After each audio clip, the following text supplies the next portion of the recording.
can't even find out. It's in the room somewhere. I just don't want to. How's everyone doing? Good. Alright. Good weekends, I hope. Restful for studying, maybe? Restful, though, that's the main thing. That's the important thing. I got a question for question number 3 on the homework. Question 3 on the homework? Yeah. Okay. I don't know if my math is wrong or something. I think I had someone ask about question 3 in the last class, so it might. Is it this one, the CD? Yeah. Okay. Like I got the first question right, but when it came to like the tangential acceleration, I think I got it wrong. Okay.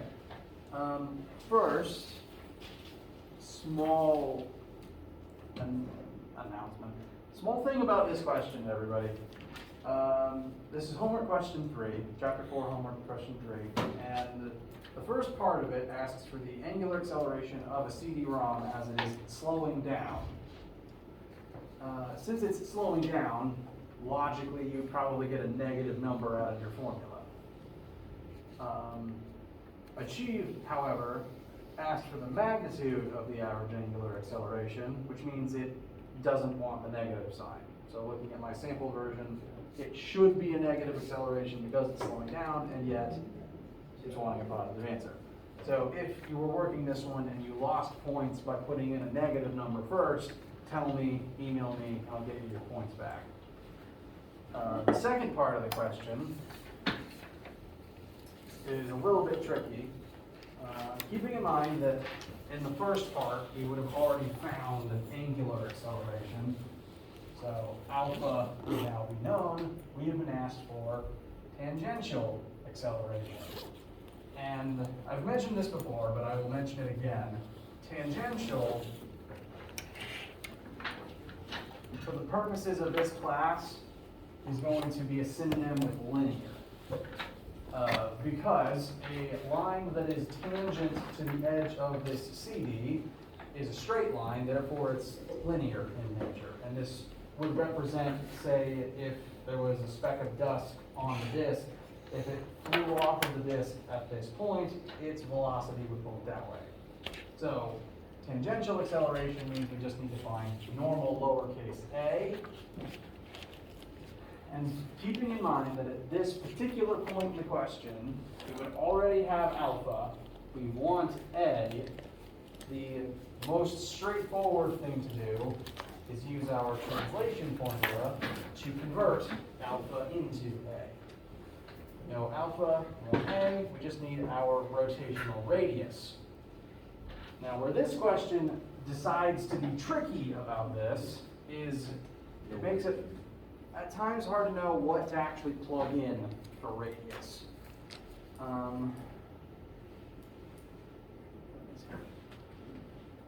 At the first part of part B, you're told the diameter of the disk. That is already not radius. So if the diameter is 0.12 meters, then the radius of the disk as a whole would be half of that. So the disk's radius is 0.06 meters. But even that's not the actual radius we need right now, because we've been asked about a hypothetical spot 1/13 of the way out from the center of the disk. So we're not on the edge of the disk.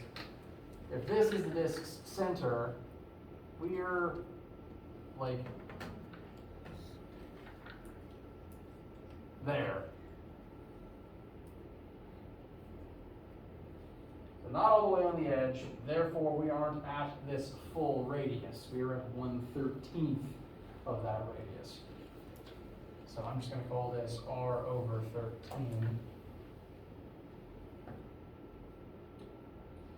And this is relevant because since radius is the conversion between angular and linear, where you are on the disk does affect how the angular converts into linear. The further you are away from the center, the faster your linear data is going to be. It's kind of like if you remember possibly playing on the playground as a kid, and there was the like metal merry-go-rounds that one of your friends would spin up and you try to hang on to for dear life. If you were on the outer edge when you let go, you fly away faster than if you were standing in the center, because your radius would be bigger. So, to actually get the correct answer here, we need to take the disk's radius, which is half the diameter, and then divide it again by 13. Oh, we guys divided? Yep. I thought you multiplied it. No, because the radius is smaller. Whoops.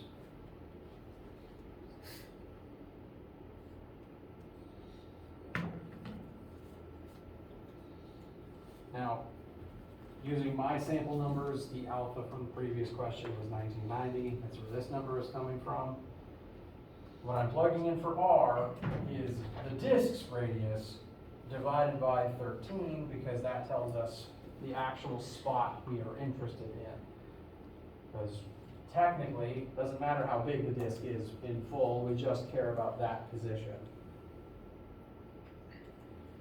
And this, with my sample numbers, would give me 9.18.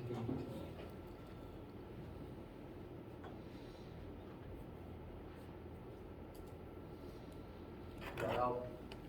Yeah. Okay. While I got the homework loaded, any other questions about the Chapter 4 homework? This particular homework and the quiz are due tonight. Don't let that interfere with your test studying, but if you're taking the test this afternoon, but do obviously get them done. Any questions about them before I start announcing general test information?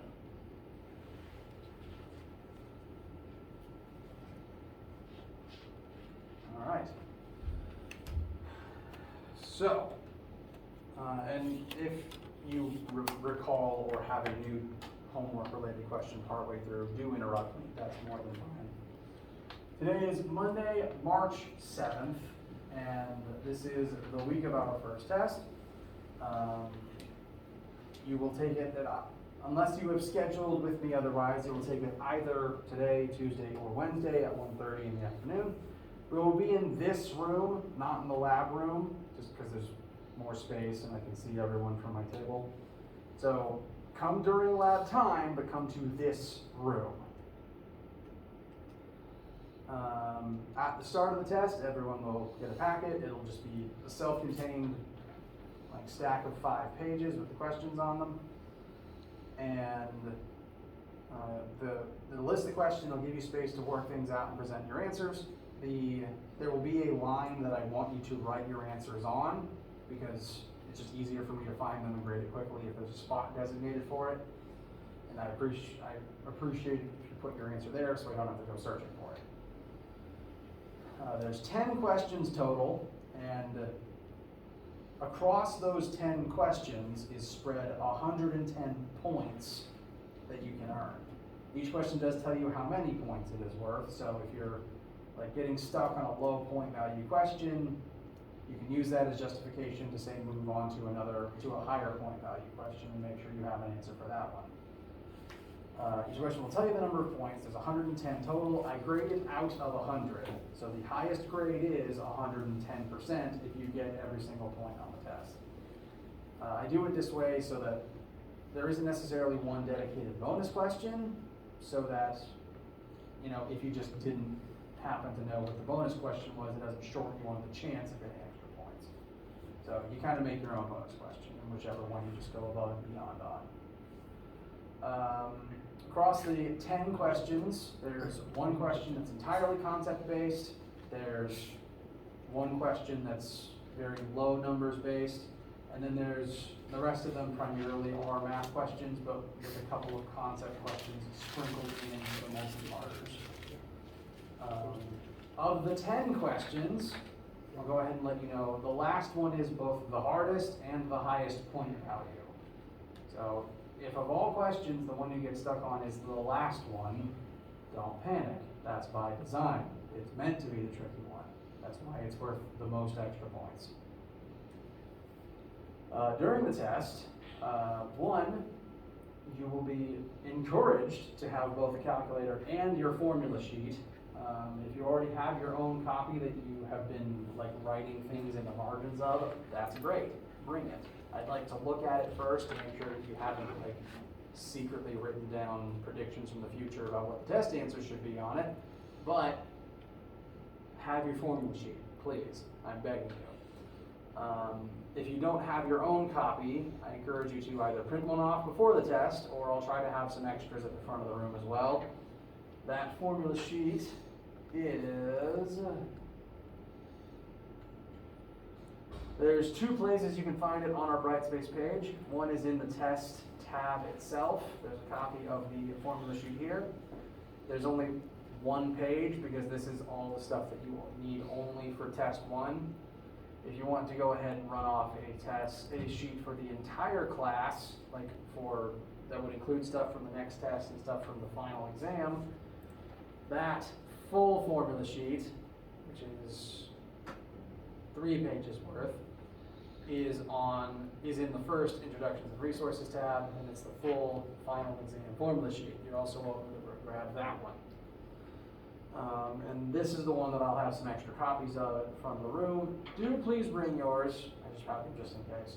Also, please bring a calculator that is not your phone, because you can't use your phone during, and I don't have extra calculators to loan out. I have my one, which I kind of need. So, don't bank on me having spares. Bring your own. Test is in here. I want you to ask me questions during the test.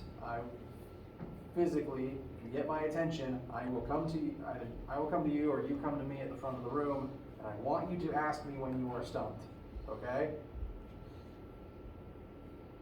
Now, I've mentioned before, there's a limit on what I can actually tell you in the moment, because I can't just tell you what to do, I can't just tell you if that's right or wrong, but I can at least make sure that you understand the question, understand what's being asked from you, help you understand what things you know and don't know, and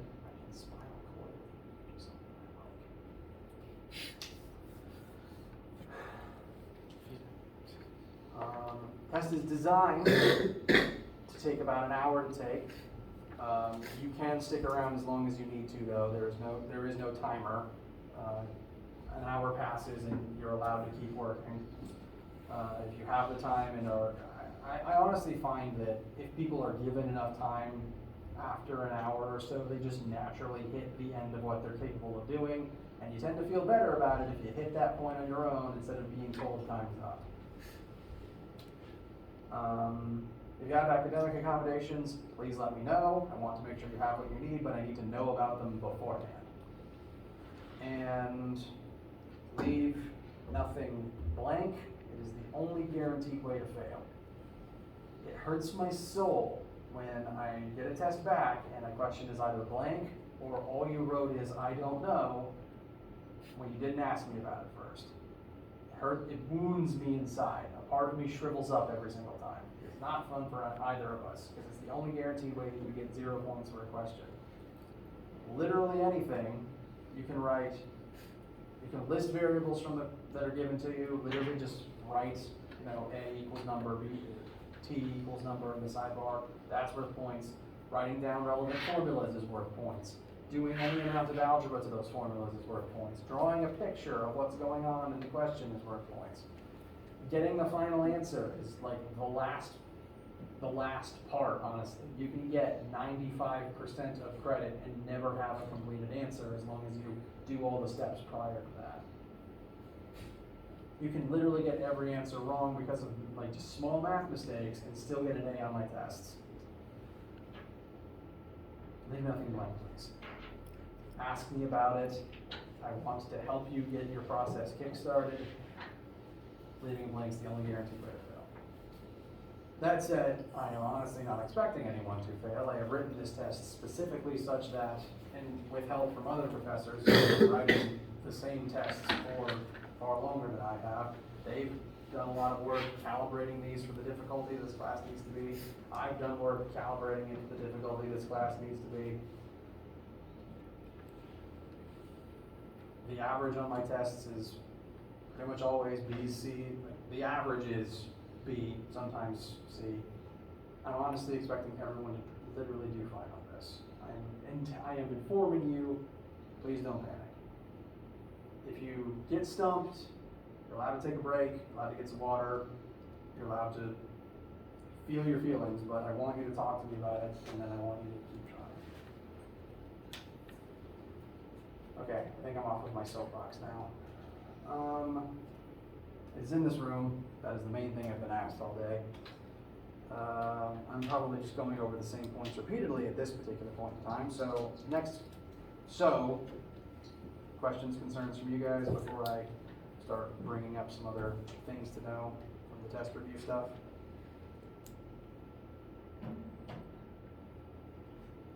All right. So within the test 1 tab, we have, back up.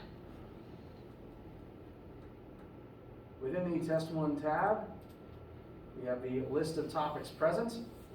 This is not, there won't be one dedicated question for all of these. It is a 10-question test, and of those questions, they might represent multiples of these.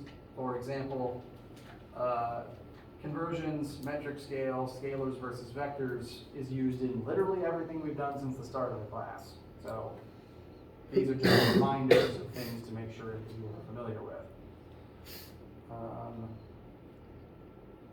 Projectile motion specifically utilizes these 3 things in 2D space. Newton's laws help to define force.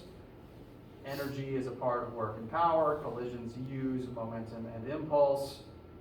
There's lots of different ways that we've talked about gravity, and then the last 3 things are just the rotational stuff from the test, which again refer back to the stuff in the beginning of the class. It's all interconnected. The test is laid out in the way that I find asks the questions in the order I think is the most logical to go about finding the answers. If you look over this list of things and think, yes, I'm familiar with all of that, I can talk about it now, I can point to the formulas I need, fantastic. If you've looked over the practice questions, I do recommend it. I wrote these specifically because they utilize the same principles you would see on the test itself. I always make the practice guides both longer and more difficult than the test as a whole. If you can do these, you'll be fine.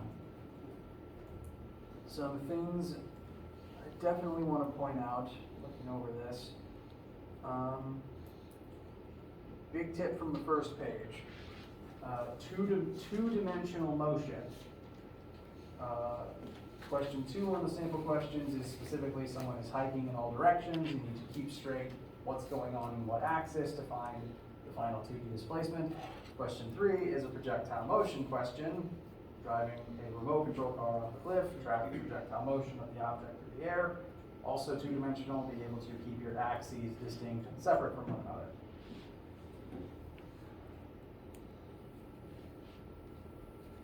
I'm using this to remind myself of key things to tell you. Forces. Remember how to draw free body diagrams. Be able to look at an object and think seriously about what all the forces currently acting on it must be. All the objects on this table, gravity's pulling them down, normal force is pushing them back up. If a car is driving forwards at constant velocity, what would the net force on that car be? 0, very good. Constant velocity, no acceleration, net force of 0. That said, the engine's still pushing forward, so there must be some force pushing backwards. What is that force most likely to be? Friction. Friction, very good. Friction always opposes motion. If you're moving at constant velocity, your force forwards must be equal to the force of friction pushing you backwards. That's what cruise control is. Gravity and normal force, you kind of can't escape them as long as you're on Earth's surface. So they'll pretty much be acting on everything. Yeah, if something is, gravity will act on everything, and normal force will act on anything that's sitting on a surface as long as it isn't falling. So these 2 things will be present in pretty much every diagram.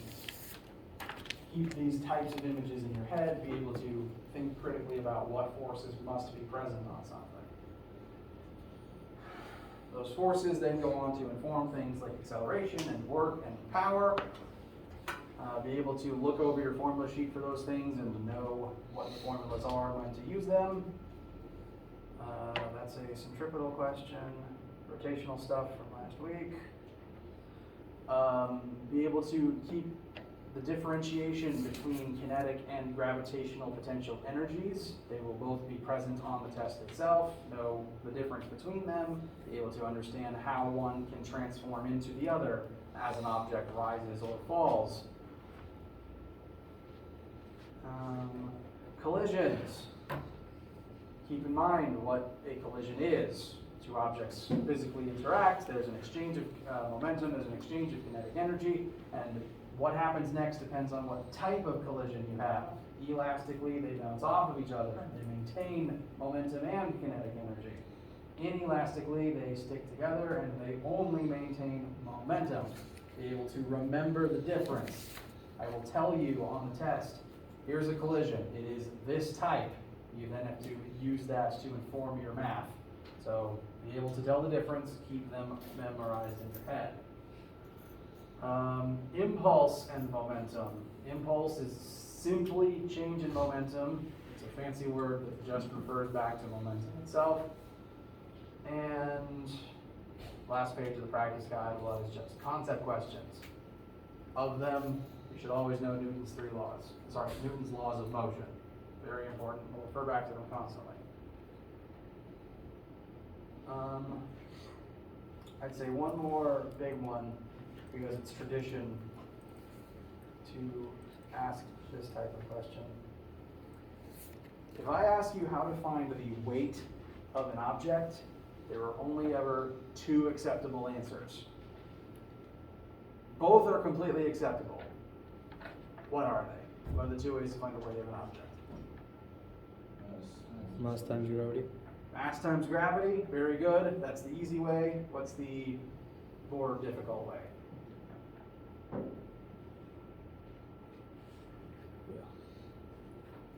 Okay, we didn't use this formula a whole lot, but it is on your sheet. It will come up at least once. The long way is universal law of gravitation. You can use this to find the weight of an object on Earth. Some very smart people just simplified that into m times 9.8 for us. So,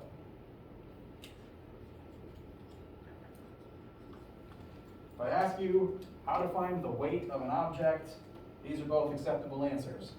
Mass is not an acceptable answer. Mass is not weight. When to bother differentiating between these, this is specifically the weight on Earth's surface, and this is the force of gravity between any two things anywhere.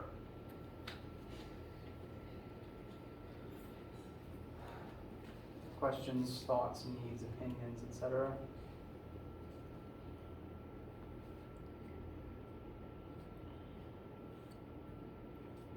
Okay. Now, if you've gone over these questions, if you've done the practice questions, is that a question? Is that your hand up? Yeah, I was gonna ask about, like, could you explain how to find, like, if the collision is perfectly elastic, how do you? Sorry, one more time? If the collision is perfectly elastic, how do you find the velocity?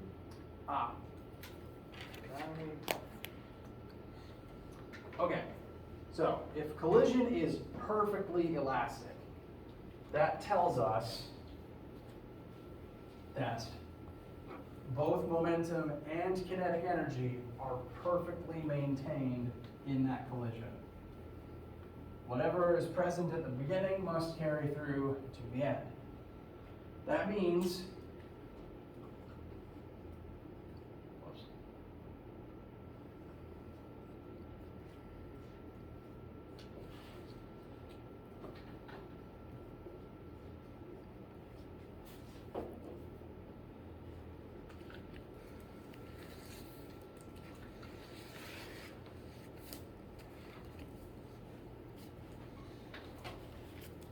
that there are three different starting points to examine that collision from. One, Conservation of momentum. Momentum is conserved in every single collision, so regardless of type, this is a valid starting point for examining the collision. You compare the momentum of each object before they crash to the momentum after they crash. If the collision is perfectly elastic, that means kinetic energy is also conserved. So you can compare the kinetic energies of both objects before and after. Lastly, this third formula is something that some very smart people found by simplifying a combination of the other two. This formula only works in a perfectly elastic collision. If the collision is perfectly elastic, this is automatically now a valid third starting point. It's probably the simplest of all of them because there's no masses involved.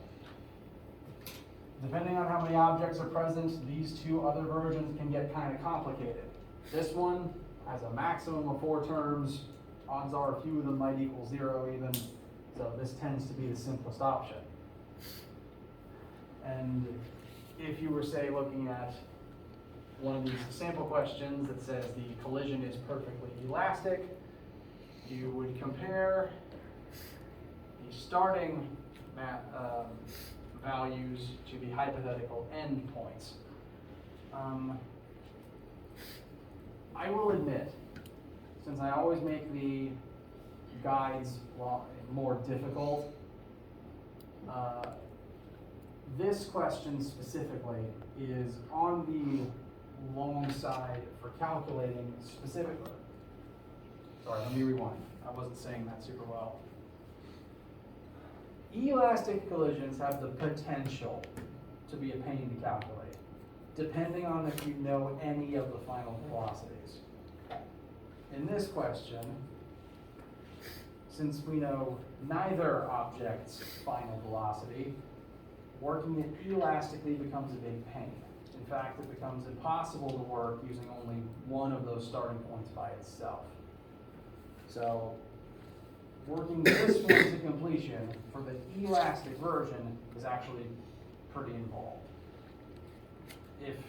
If say, this document was the test, this part of this question would be the highest point value thing, and it would be designed as the hardest thing on the test itself.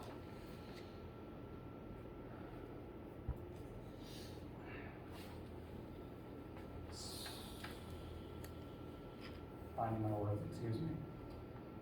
I specifically didn't actually include one quite like that on the test itself, just because it takes so much time to figure out. And I don't want you to feel rushed for time at any point. So on the test proper, I don't include things that just take time. I try to include things that is more about just figuring out the few steps that you need to do. So, on the practice test, 8B is a time sync question, and there's a reason that I didn't include it quite like that on the test proper. If you were trying to do 8B to completion, since you don't know either final velocity, if you were to say use this as your starting point, you couldn't actually find it from this alone. You'd have to also fill in the blanks for one of the other starting points, which would also have the same 2 unknowns in them, and use those 2 equations together to find your 2 final answers. We've done a few, I call that method 2 equations, 2 unknowns, and we've done that a few times, but like I said, it's a time sink, and I don't want you to be pushed for time on this test. Have I addressed your original question at all? Okay. I feel like I got a little off topic there. So, perfectly elastic means you can work it using any of these 3 starting points. In fact, the third one is arguably the easiest one to work with if it's an option, but it's only an option for elastic collisions. If it's an inelastic collision, this is your only choice. And since it's the only choice, since it's a valid choice for all collisions, I tend to default to this one, because it always works.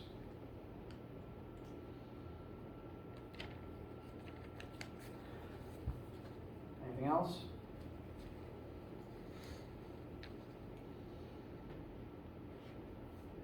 Okay.